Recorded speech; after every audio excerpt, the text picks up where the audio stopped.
각이 사는 증시 각도기. 네, 안녕하세요. 전문투자 증시 아침반 안지원입니다. 오늘 장이 오르긴 올랐습니다. 중국장에서도 이게 딱 맞았거든요. 오늘은 아시아 다 오른 것 같습니다. 네, 아주 뜨거운 장이었죠. 네, 일본은 4%나 올랐더라고요. 거기도 계속 얻어맞고 어제 중국은 장중에 5% 빠졌었답니다. 야, 어제 우리 쉬고 있을 때요. 네, 쉬고 있을 때 아주 재앙이었다고. 어제 우리 관 씨가 와이프를 위해서 꽃을 사러 갔다가 네. 화분 놓치는 줄 알았답니다. 놀래서. 너무 놀래서 5% 빠지는 거 보고. 그럴만도 하죠. 네. 네, 홍콩은 정말 반등 없이 계속 빠지고 있는 것 같아요. 오늘도 별로 못 올랐어요. 1%도 못 오르고 있는 것 같은데요. 참 심각하네요. 네, 오늘 코스피, 코스닥은 둘 다 2%씩 상승을 했고요. 개인 투자가 역시 오르니까 매도를 했습니다. 코스피에서 3천억 매도, 코스닥에서 2,500억 정도 매도했고요. 오늘은 외국인이 코스피에서만 한 4천억 가량 매도를 했습니다. 기관 투자자는 코스피, 코스닥 둘 다 7천억, 2,500억씩 매수를 했습니다. 네. 오늘 WTI가 좀 내려왔어요. 좀 이거 보고 참 다행이라는 생각이 들었는데 125불, 126불 이렇게 가는 거 보고 좀 깜짝 놀랐거든요. 네. 근데 110불, 111불 정도까지는 좀 내려온 것 같습니다. 네. 네. 근데 또 다시 올라갈랑 말랑 하고 있는데요. 빨리 이 우크라이나와 러시아의 협상이 잘 됐으면 좋겠어요. 벌써 4번째 협상을 하고 있잖아요. 일단 분위기가 굉장히 많이 반전이 되어 있긴 했죠, 지금. 네. 네. 그리고 이 협상 기대감도 있지만 이제 UAE 아랍에미리트 연합이랑 이제 이라크에서 원유 증산이 가능할 수 있다는 소식이 좀 들렸습니다. 네. UAE가 오펙과 오펙 플러스에 빠른 추가 증산을 요청할 것이라고 밝히면서 브렌트유 기준으로는 하루에 17% 이상 하락을 했었습니다. 네. 이 17%라는 숫자는 2020년 4월 달 그때 유가 막 미친 듯이 하락할 때 있잖아요. 네. 그때 이후로 하루 기준으로는 최대 낙폭이라고 하고요. 오늘은 그래서 정유주 SOE 같은 회사가 오늘 4% 정도 하락해서 네, 마감을 했습니다. 미국에서도 에너지주들만 빠졌죠. 다른 거 다 올랐고. 네. 그리고 젤렌스키 대통령이 전쟁 끝낼 합의가 준비돼 있다라고 강조를 했고요. 그래서 미 국채 10년물 금리가 1.9%대까지 회복한 모습을 보였습니다. 네, 위험 자산이 좀 선호된 그런 모습을 보였고요. 빨리 이 장랑이 금리차도 조금씩 벌어졌으면 좋겠습니다. 네. 네. 그래서 오늘 그동안 좀 많이 이 전쟁 리스크 때문에 하락했던 업종은 좀 올랐고요. 반대로 올랐던 거는 조금 떨어지는 모습을 보였고, 또 하나의 특징은 우리 대선이 결과가 나왔잖아요. 네. 윤석열 후보가 당선이 되면서 윤석열 후보의 당선이 시장에 끼칠 영향이 무엇일까?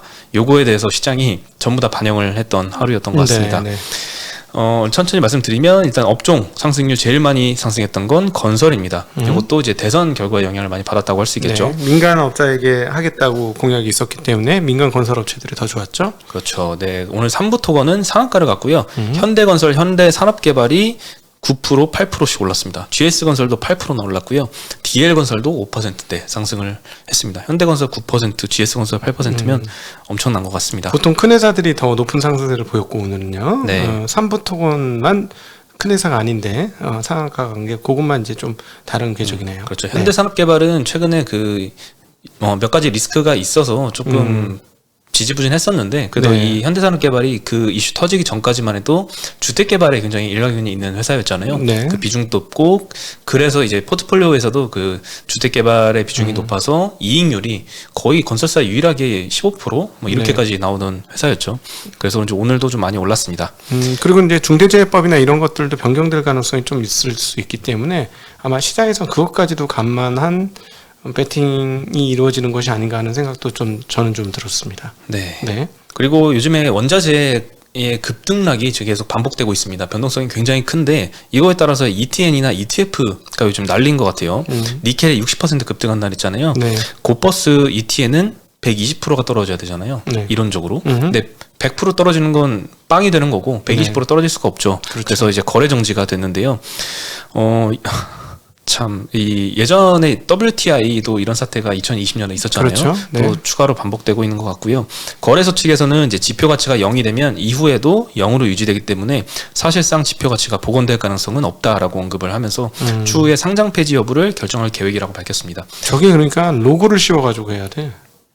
로고 값으로 줘야지. 저렇게 그냥 60% 올랐다가 120% 곱하기 200 그러면 안 되는 거지. 그렇지 않습니까? 그렇긴 하죠. 없어져 예. 버리니까. 50% 이상만 오르면 없어지는 거 아니야? 그렇죠.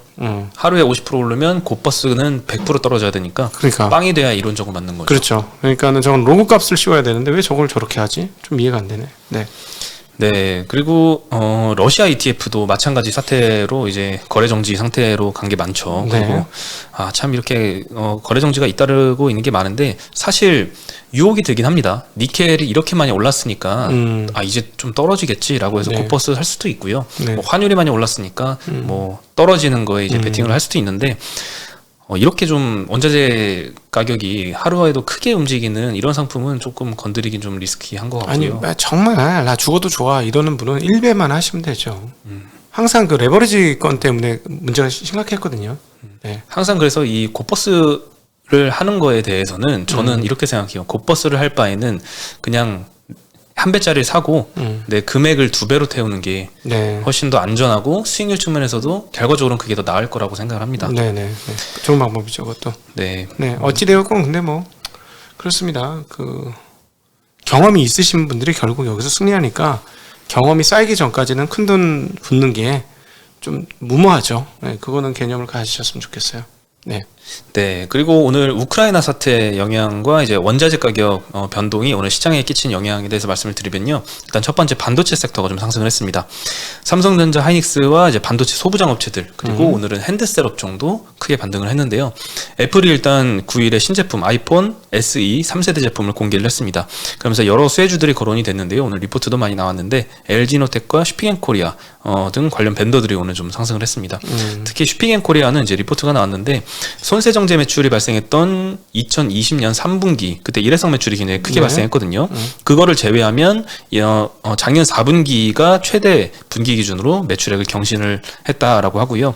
NH증권에서는 이제 인도와 일본 지역 성장이 가속화될 것으로 전망하면서 오늘 핸드셋 업체 중에서도 많이 올랐습니다. 5.4% 상승을 했고요. LG이노텍은 2% 상승했고 뭐 삼성전자, 하이닉스도 삼성전자는 2.4%를 상승을 했고요. 하이닉스 1.7%, 뭐 기타 뭐 솔브레인도 6%, FST 6%, LS세미콘 한 2.7%, 소부장도 전반적으로 많이 상승을 했습니다. 오늘 이래서 아웃퍼폼하기가 힘들었던 저는 아웃퍼폼 못했어요. 네, IT 섹터 비중이 반도체 비중 그리고 서비스 업종 이쪽 비중이 많지 않았으면 오늘은 참 아웃퍼폼하기 힘들었죠. 그럼요. 아니 시가총액 상위 종목들이 오르는데 어떻게 아웃퍼폼을 해? 고루고루 갖고 있는 사람들은 절대 못하지. 시가총액 갖고 있어도 그것만 몰빵 찍지 않는 한은 그러니까 상당히 어려운 날이었습니다. 네, 오늘 아웃퍼폼을 했다라는 거는 이제 그동안 정말 많이 빠졌던 서비스 업종이나 이제 반도체 쪽을 많이 들고 있었기 때문에 그간의 좀 타격을 조금 만회하는 하루가 아니었을까 싶고요. 그렇죠. 그것도 맞는 말이죠. 네, 그간의 타격이 조금 적었던 사람들은 오늘도 좀 크게 재미는 없었을 것이다. 이렇게 생각이 듭니다.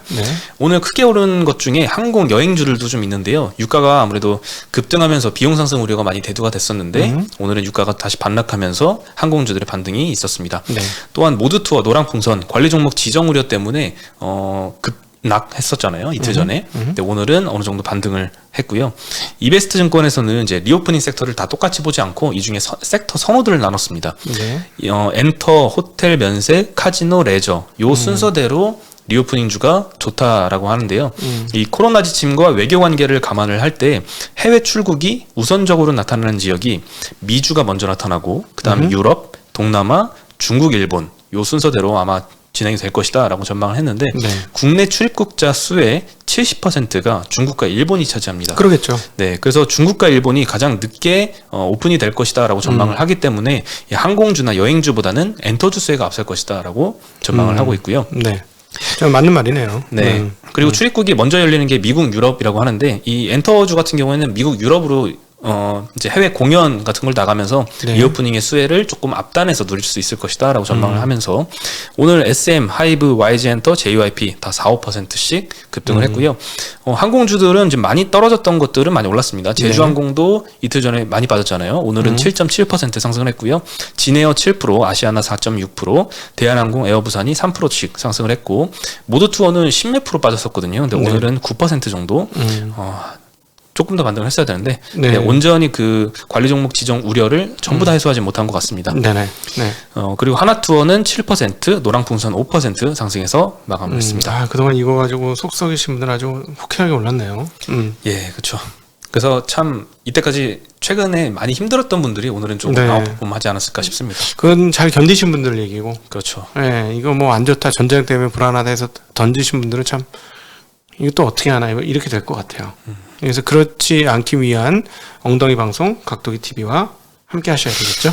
네. 네. 엉덩이에 관련돼서는 뭐 네. 엉덩이의 제왕이죠, 사실. 제가 자전거 타고 하루에 20시간씩 자전거 그 조그만 안장 위에 엉덩이 붙이고 앉아 있었지 않습니까? 나중에는 종기가 나요. 엉덩이에 종기가 나고 엉덩이에서 불이 나는 그런 병이 걸려가지고 몇 년 고생했던 경험이 있네요.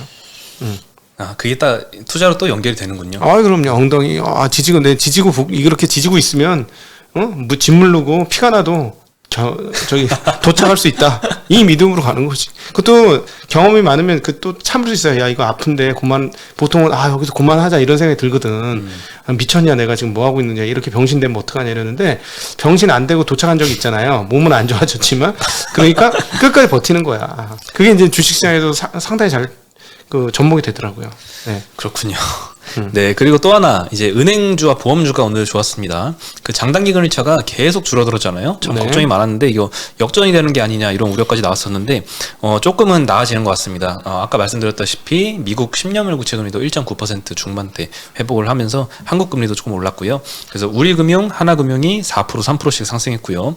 KB와 신한지주도 2%대 상승했고 오늘 현대해상이 5.7%, DB손해보험 5%, 한화손해보험 3.6%. 그래서 오늘 뭐 금융주들도 괜찮았습니다. 어쩜 요즘에 보험주들은 금리하고 이렇게 딱딱 정의 상관관계를 가지고 금리가 오르면 오르고 떨어지면 떨어지는지 모르겠어요. 네. 그리고 오늘 업종 상승률 2위가 서비스 업종이었거든요. 네. 카카오와 네이버가 8%씩. 뭐. 그래서 이 아웃퍼폼 할 수가 없었어. 오늘은. 예. 이거하고 저기 삼성전자 하이닉스 갖고 있는 분은 이길 도리가 없어. 그렇죠. 네. 카카오 네이버 갖고 있었다면은 최근까지 많이 힘들었을 거거든요. 힘들었죠. 오늘은 조금 괜찮았을 것 같습니다. 근데 워낙 많이 빠졌더만. 너무 많이 빠졌죠. 그래서 나는 이거 쳐다도 안 봤잖아. 카카오 이런 거. 근데 가격 매력이 생겨있더라니까. 너무 많이 빠져가지고 거의 반토막 났잖아요. 그렇죠. 이 정도는 그래서 김 작가 가서 물어보길래 옛날하고는 좀 감이 틀려요 이런 얘기는 하고는 왔었죠. 이거는 옛날엔 쳐다도 안 봤는데 가격 매력이 생겨가지고 네. 네이버 카카오가 떨어진 가장 큰 이유는 이 온라인 플랫폼에 대한 규제였고요. 네. 그리고 카카오 같은 경우에는 또 자회사들의 물적 분할하고 또 이중 상장 이슈가 좀 있었잖아요. 근데 가장 큰 이 온라인 플랫폼 이거에 대해서 이제 윤석열 후보가 공약으로 내세웠던 게 원점에서 재검토할 수도 있다라는 기대감이 오늘 좀 크게 상승을 연결시켰던 것 같습니다. 플랫폼 규제 관련해서 이 혁신이 저해되지 않도록 최소한의 규제를 공약으로 내세웠었고요. 그래서 오늘 네이버 카카오가 8%씩 급등을 했고 두 번째는 이제 민간주도 주택 공급이 증가할 것이다. 네, 아까 말씀드렸죠. 그러면서 공약의 핵심이 뭐였냐면 규제 완화 그리고 민간의 기능 회복 그리고 재건축 활성화입니다. 네. 특히 5년 동안 공급할 주택 250만 채 짓겠다 했는데 이 중에 200만 호를 민간 주도로 진행하겠다라는 게 공약이었습니다. 네. 삼성증권에서는 이제 수주 잔고 중에 도시정비 사업 비중이 50%가 넘는 회사를 좋다라고 뽑았는데요. 그게 GS건설, 현대건설입니다. 그래서 주택 수주와 분양의 긍정적 흐름이 예상된다라고 코멘트를 했고요. 현대건설, 현대산업개발, GS건설 8, 9%씩 오늘 상승해서 마감을 했고요. 또 정치 이슈, 대선 이슈가 영향을 끼쳤던 것 중 하나가 원전 관련주입니다. 네네. 원전 관련주는 이제 워낙 많이 알려져 있고 그 전에도 많이 올랐었죠. 예. 그러다가 이제 대선 직전까지는 재료소멸로 좀 하락을 했는데 오늘은 좀 올랐다가 역시 시초가를 고점으로 재료소멸로 다시 상승폭을 좀 많이 반납을 했습니다. 예. 기존 공약이 탈원전 정책 백지화 그리고 신규 원전인 신한울 3, 4호기 건설 재개였는데요. 이 기대감 때문에 관련주가 상승을 했고요.